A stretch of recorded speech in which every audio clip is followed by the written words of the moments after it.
स्तुत्यम् जातवेदसम् देवम् वहन्ति केतवाः दृशे विश्वाय सूर्यम् अपत्येतायवो यथा नक्षत्रायन्त्यक्तुभिः सूराय विश्वचक्षसे अदृश्रमस्य केतवो विरश्मयोजनाम् अनु भ्राजन्तो अग्नयो यथा तरणिर्विश्वदर्शतो ज्योतिष्कृतसि सूर्य विश्वमाभासि रोचनम् प्रत्यङ्गेवानाम् विशः प्रत्यङ्गुदेशि मानुषान् प्रत्यङ्विश्वम् स्वर्दृशे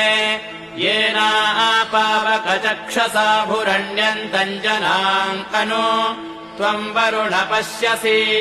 विद्या मे शिरजस्पृथ्वः